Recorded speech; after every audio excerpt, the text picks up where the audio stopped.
12 মাসে 13 পূজা, এটাকে অন্য শব্দ বলা হয় বারোয়ারি। ওয়ারি অর্থ হচ্ছে মাস, 12 অর্থ 12।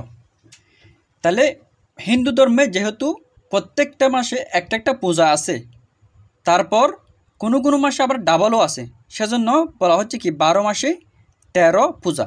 এবার প্রশ্ন হচ্ছে হিন্দু ধর্মে কত ধরনের পূজা করা হয়? অর্থাৎ আমরা যেমন নামাজ পড়ি, মুসলিমরা নামাজ পড়ে, তারপরে কি করে রোজা রাখে, এরকম 4-5 ধরনের কি আছে ইবাদত আছে। তাহলে হিন্দু ধর্মে ঠিক কত রকম পূজা আছে? সেটা হচ্ছে নিত্য পূজা, বার্ষিক, তন্ত্রমূলক, সামাজিক পূজা। নিত্য হচ্ছে যেটা প্রতিদিন করতেছে, বার্ষিক হচ্ছে বৎসরে, তন্ত্রমূলক হচ্ছে স্পেশাল কোনো ডেতে, সামাজিক হচ্ছে যেমন বিয়ে, তারপর জন্ম অনুষ্ঠান ইত্যাদি হচ্ছে কি সামাজিক পূজা। আবার হচ্ছে পূজা এবং পার্বণের পার্থক্য কী?